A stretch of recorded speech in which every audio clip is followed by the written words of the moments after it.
Hello everyone, welcome to SS Learning Studio. আজি আমাৰ টপিকটো হ'ল agencies of education.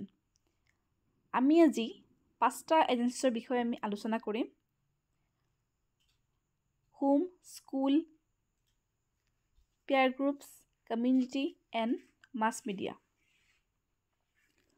So, education is a lifelong process and its development is influenced by various agencies.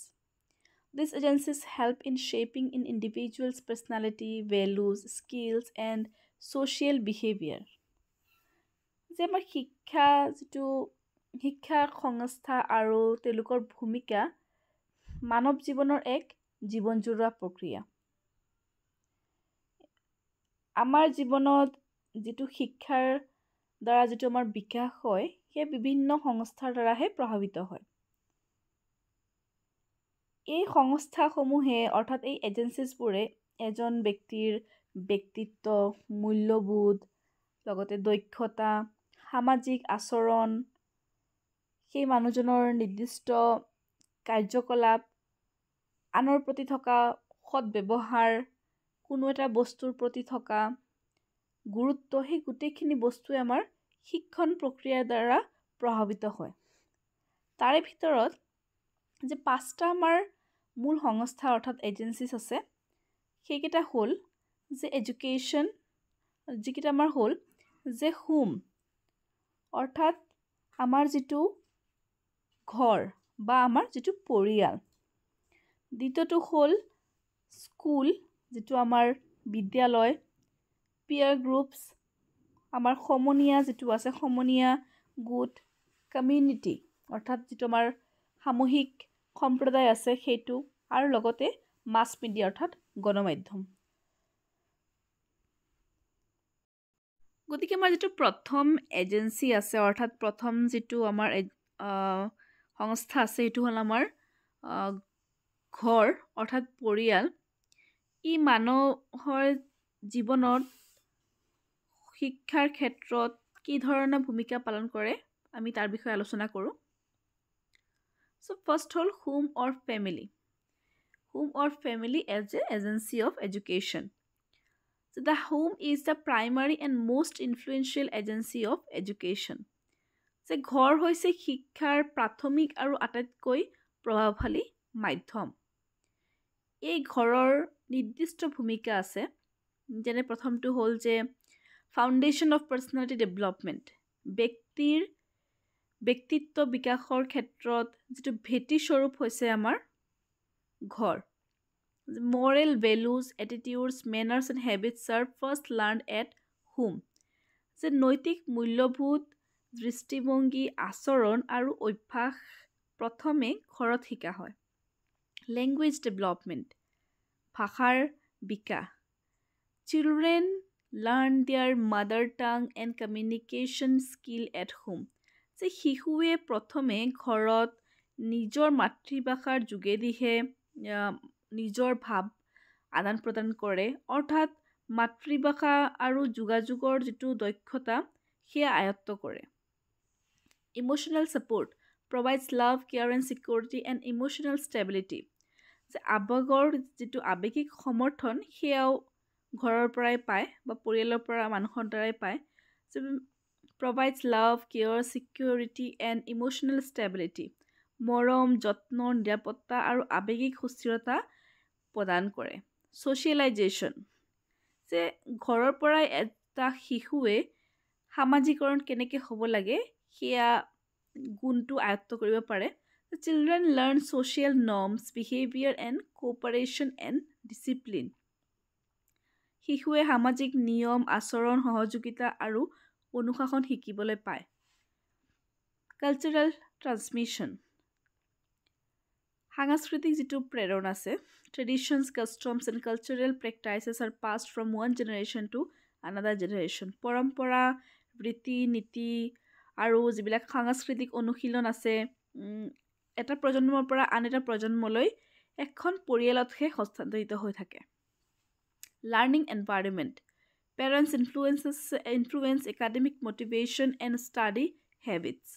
যে পিতৃ মাতৃয়ে শৈক্ষিক যিটো অনুপ্ৰেৰণা আৰু অধ্যয়নৰ যিটো অভ্যাস তাক প্ৰভাৱিত কৰে আৰু এক শিক্ষণৰ যিটো পৰিৱেশ সেয়া গঢ়ি তোলে।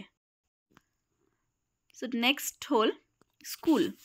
School is the formal agency of education providing structured learning experience. গতিকে school as agency of education হ'ল যে বিদ্যালয় হৈছে শিক্ষাৰ এক আনুষ্ঠানিক মাধ্যম। ই এক গঠনমূলক যিবিলাক আমাৰ শিক্ষণ অভিজ্ঞতা তাক প্ৰদান কৰে। এতিয়া বিদ্যালয়ৰ কেনেধৰণৰ ভূমিকা হ'ব পাৰে সেয়া আমি চাওঁ আহক। যে academic development, it provides systematic knowledge of subjects like science, maths, language et cetera. যে শৈক্ষিক বিকাশ, যে বিজ্ঞান, গণিত, ভাষা আদি বিষয়বোৰ পদ্ধতিগত জ্ঞান প্ৰদান কৰে। আৰু বৰ্তমান যিটো আমাৰ শিক্ষণ পদ্ধতি বা আমাৰ যিটো শিক্ষণ ব্যৱস্থা তাৰ লগত আৰু বিভিন্ন ধৰণৰ যিবিলাক আমাৰ বিষয় আছে সেই বিষয়বিলাকো এই স্কুলৰ পৰাই আমি আয়ত্ত কৰিব পাৰি। স্কিল ডেভেলপমেণ্ট, দক্ষতা বিকাশ, enhances cognitive, social, emotional and creative skills. ই আমাৰ জ্ঞানমূলক, সামাজিক, আৱেগিক আৰু যিবিলাক আমাৰ সৃষ্টিশীল দক্ষতাক বৃদ্ধি কৰে। Character formation, teachers discipline, punctuality, honesty and responsibility. চৰিত্ৰ গঠনৰ ক্ষেত্ৰতো যিবিলাক অনুশাসন, সময় নিষ্ঠা, আমাৰ সততা আৰু দায়িত্ববোধ আমাৰ বিদ্যালয়তে শিকোৱা হয়। Social development, students learn teamwork, cooperation, respect and leadership. সামাজিক বিকাশৰ ক্ষেত্ৰত ছাত্ৰ ছাত্ৰীসকলে কেনেকৈ একেলগে দলবদ্ধভাৱে কাম কৰে, সহযোগিতা কেনেকৈ প্ৰদান কৰে, এজনে আনজনৰ প্ৰতি যিটো সন্মান, নেতৃত্ব কেনেকৈ, সেই বিষয়ে আমি স্কুলতে আমি শিকিব পাৰোঁ। Exposure to diversity, interact with students from different backgrounds. যে বৈচিত্ৰ্যমূলক যিটো সংস্পৰ্শ আছে, বিভিন্ন ধৰণৰ পটভূমিৰ পৰা ছাত্ৰ ছাত্ৰীসকলৰ লগত মত বিনিময় কৰা যিটো ব্যৱস্থা, সেইটো আমি পোনপ্ৰথমে আমি বিদ্যালয়তহে দেখা পাওঁ। Preparation for future, help students to prepare for careers and adult life. যে ভৱিষ্যতৰ বাবে ছাত্ৰ ছাত্ৰীসকলক কৰ্মজীৱন আৰু পূৰ্ণবয়স্ক জীৱনৰ বাবে আগতীয়াকৈ বা সময়মতে প্ৰস্তুত কৰাৰ ক্ষেত্ৰত আমাৰ বিদ্যালয়ৰ ভূমিকা অতিশয় মূল্যৱান তথা অতুলনীয়। নেক্সট হ'ল পিয়াৰ গ্ৰুপছ, যে আমাৰ সমনীয়া গোট। Peer groups as a agency of education. Peers are friends or individuals of similar age. যে আমাৰ সমনীয়া গোট, মানে সমনীয়া হৈছে যে একে বয়সৰ আমাৰ বন্ধু বা যিসকল ব্যক্তি আছে। ইয়াৰ কেনেকৈ আমাৰ জীৱনত প্ৰভাৱ পৰিব পাৰে বা এডুকেশ্যনৰ ক্ষেত্ৰত ই কেনেকৈ কাম কৰিব পাৰে চাওঁ আহক। যে social learning encourages interaction, communication and cooperation. যে সামাজিক শিক্ষা প্ৰদান কৰে ই, যেনে আমাৰ ব্যক্তিসকলৰ সমনীয়াৰ মাজত মত বিনিময়, যোগাযোগ আৰু সহযোগিতা ই বৃদ্ধি কৰে। Development of self identity, children learn independence and build confidence. যে যিটো আত্মপৰিচয় বিকাশ সেইটো শিশুৱে লাভ কৰে। শিশুৱে কি কৰে, যে আত্মনিৰ্ভৰশীল হ'বলৈ শিকে আৰু আত্মবিশ্বাস যিটো সেইটো গঢ়ি তোলে। Influence on behaviour, peers shape opinions, interest, habits and lifestyle. যে আচৰণৰ ওপৰতো ই গুৰুত্ব আৰোপ কৰে, যে সমনীয়াসকলে কেনেধৰণৰ অভ্যাস, জীৱনশৈলী, লগতে কেনেকৈ ধৰণৰ মতামত, আগ্ৰহ আছে সেইবিলাকৰ আমাৰ ওপৰত কি কৰে, প্ৰভাৱ পৰে। লগতে হ'ল ছাপৰ্টছ এণ্ড বিলংগিংনেছ, সমৰ্থন আৰু অন্তৰ্ভুক্তি। Provides emotional support and a sense of acceptance. মানসিক সমৰ্থন আৰু গ্ৰহণযোগ্যতাৰ অনুভূতি প্ৰদান কৰে। Skill development improves teamwork, negotiation, leadership and problem solving skills. যে দলবদ্ধভাৱে কেনেকৈ আমি কাম কৰিব পাৰোঁ, আমাৰ আলোচনা, নেতৃত্ব আৰু সমস্যা সমাধানৰ যিটো আমাৰ দক্ষতা, ইয়াৰ কিন্তু উন্নতি ঘটায়। গতিকে ইয়াৰ পৰা ক'ব পাৰি যে আমাৰ শিক্ষাৰ এটা যিটো সংস্থা হিচাপে আমাৰ পিয়াৰ গ্ৰুপৰ অৰ্থাৎ সমনীয়া গোটৰ গুৰুত্ব অপৰিসীম।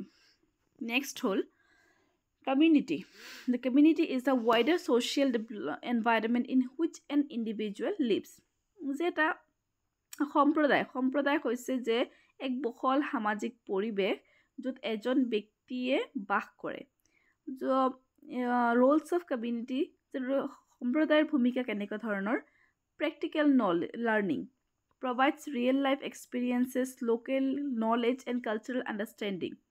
যে বাস্তৱ জীৱনৰ যিবিলাক অভিজ্ঞতা, স্থানীয় জ্ঞান আৰু সাংস্কৃতিক বুজাবুজি যিটো আমাৰ ব্যৱহাৰিক শিক্ষা ই প্ৰদান কৰে। Social responsibility teaches civic duties, cooperation and participation in community activities. যিটো আমাৰ নাগৰিকৰ যিটো কৰ্তব্য, সহযোগিতা আৰু সামাজিক কাৰ্যকলাপত অংশগ্ৰহণৰ বিষয়ে যিটো আমাৰ সামাজিক দায়বদ্ধতা তাক শিকায়। Cultural and moral education, festivals, traditions and ethics and learn from the community. যিবিলাক আমাৰ সাংস্কৃতিক আৰু নৈতিক শিক্ষা যেনে উৎসৱ, পৰম্পৰা, ৰীতি নীতি সম্প্ৰদায়ৰ পৰা শিকা হয়। Resources for learning, libraries, parks, clubs, NGOs and religious institutions support learning. যিবিলাক আমাৰ যিবিলাক শিক্ষণৰ বাবে যিবিলাক সম্পদ যেনে পুথিভঁৰাল, উদ্যান, যিবিলাক বেচৰকাৰী সংস্থা, ধৰ্মীয় প্ৰতিষ্ঠান, এই প্ৰতিষ্ঠানে আমাৰ শিক্ষণত সহায় কৰে। Exposure to society helps individuals understand social issues, occupations and lifestyle. যে সমাজৰ সৈতে যিটো আমাৰ পৰিচয় কৰাই দিয়ে যে ব্যক্তিৰ বিশেষে যিবিলাক সামাজিক সমস্যা থাকে, বৃত্তি আৰু জীৱনশৈলী, সেইবিলাক আমাক বুজাত সহায় কৰে। নেক্সট হ'ল মাছ মিডিয়া, অৰ্থাৎ গণমাধ্যম। Mass media includes TV, radio, newspapers, internet, social media and digital platforms. যে গণমাধ্যমে কি বুজায়? যে গণমাধ্যমৰ ভিতৰত আমাৰ যে টিভি, ৰেডিঅ', বাতৰি কাকত, ইণ্টাৰনেট, ছ'চিয়েল মিডিয়া আৰু ডিজিটেল প্লেটফৰ্মসমূহক সাঙুৰি লয়। ইয়াৰ ক্ষেত্ৰত যে আমাৰ গণমাধ্যমৰ ভূমিকা কেনেকুৱা ধৰণৰ হ'ব পাৰে? যে চ'ৰ্চ অফ ইনফৰ্মেশ্যন, তথ্যৰ উৎস, সাম্প্ৰতিক ঘটনাৱলী যিবিলাক আছে, আমাৰ ধৰক বিজ্ঞান, প্ৰযুক্তিমূলক, গোলকীয় সমস্যাৰ বিষয়ে প্ৰদান কৰে। Means provides knowledge and current events, science, technology and global issues. Not only for global issues, it also given us local, state level, national level, international level, all the issues, problems, events, all are provided by our are given by mass media. Educational content offers documentaries, online learning, educational program, e-books, etc. যে কি কৰে? যিবিলাক তথ্যৰ উৎস, আমাৰ যিবিলাক সাম্প্ৰতিক ঘটনাৱলী আছে, আমাৰ বিজ্ঞান, প্ৰযুক্তি, গোলকীয় সমস্যাৰ বিষয়ে আমাক জ্ঞান প্ৰদান কৰে। It offers documents, online learning, educational programs, e-books. যে আমাৰ যিবিলাক তথ্যচিত্ৰ আছে, অনলাইন শিক্ষামূলক কাৰ্যসূচী, আমাৰ যিবিলাক ই-বুক আদি আমাৰ আগবঢ়ায়। গোটেইখিনি বস্তু আমাৰ শিক্ষামূলক বিষয়বস্তুৰ ভিতৰত আহি পৰে। Awareness building spreads awareness on health, environment, rights and social issues. যে যিবিলাক আমাৰ সজাগতামূলক সৃষ্টি প্ৰদান কৰে, স্বাস্থ্য, আমাৰ পৰিৱেশ, আমাৰ অধিকাৰ আৰু সামাজিক সমস্যাৰ ওপৰত সজাগতা বিয়পায়। Influence on behavior shapes opinion, values, trends and lifestyle. যে আমাৰ যিবিলাক আচৰণৰ ওপৰত প্ৰভাৱ পেলায়, যেনে আমাৰ মতামত, মূল্যবোধ, প্ৰৱণতা আৰু জীৱনশৈলী গঢ় দিয়ে। Expands world view, connects people to global culture, ideas and innovations. যে মানুহক গোলকীয় যিবিলাক সংস্কৃতি আছে, আমাৰ ধাৰণা আছে আৰু উদ্ভাৱনৰ সৈতে যিবিলাক আমাৰ সংযোগ তাৰ সৃষ্টি কৰে। So finally, the education is a continuous and collaborative process shaped by various agencies that influence an individual's learning and development. যে শিক্ষা আমাৰ কি? আমাৰ এক অবিৰত আৰু সংযোগী প্ৰক্ৰিয়া, যি আমি জানোৱেই যে বিভিন্ন সংস্থাৰ দ্বাৰা কি হয়, গঠিত হয় আৰু এজন ব্যক্তিৰ যিবিলাক শিক্ষা আৰু বিকাশ আৰু আমাৰ বিকাশৰ ওপৰত প্ৰভাৱ পেলায়। The home builds the foundation, the school provides structured knowledge, peer groups contribute to social and emotional growth, the community offers real life experiences, and the mass media broadens global understanding. গতিকে যে আমাৰ ঘৰ হৈছে আমাৰ ভেটি স্বৰূপ, ই ভেটি স্থাপন কৰে। আমাক বিদ্যালয়ে কি কৰে যে গঠনমূলক যিবিলাক জ্ঞান ই আমাক বিদ্যালয়ে আনুষ্ঠানিকভাৱে প্ৰদান কৰে। সমনীয়া গোটবোৰে আমাৰ সামাজিক আৰু আৱেগিক বিকাশত অৰিহণা যোগায়। সমাজে আমাৰ বাস্তৱ জীৱনৰ যিবিলাক অভিজ্ঞতা তাক প্ৰদান কৰে, আৰু গণমাধ্যমে বিশ্বব্যাপী যিবিলাক বুজাবুজি তাক আমাক আৰু বহল কৰি দিয়ে, আৰু তাৰ আমাৰ জ্ঞানৰ পৰিসৰ বিস্তৃত কৰে। Together, these agencies work interconnectedly to develop well-rounded, responsible, and informed individual who can contribute positively to society. যে এই সংস্থাবোৰে কি কৰে যে আন্তঃসংযোগীভাৱে কাম কৰে, যাতে আমাৰ যিবিলাক সৰ্বাংগীন আমাৰ যিটো দায়বদ্ধ আৰু সচেতন ব্যক্তি গঢ়ি তুলিব পাৰে, আৰু যিয়ে সমাজলৈ আমাক যিটো ইতিবাচক অৰিহণা তাক যোগাব পাৰে। থেংক ইউ ফৰ ৱাচিং। যদি আপোনালোকৰ ভিডিঅ'টো ভাল লাগে তেতিয়াহ'লে আপোনালোকে চেনেলটো ছাবস্ক্ৰাইব কৰি দিব, আৰু আমি নেক্সট ক্লাছত আমাৰ যিটো চিলেবাছ ৱাইজ আমাৰ যিটো নেক্সট টপিক আছে সেইটো লৈ আমি আলোচনা কৰিম। Thank you once again.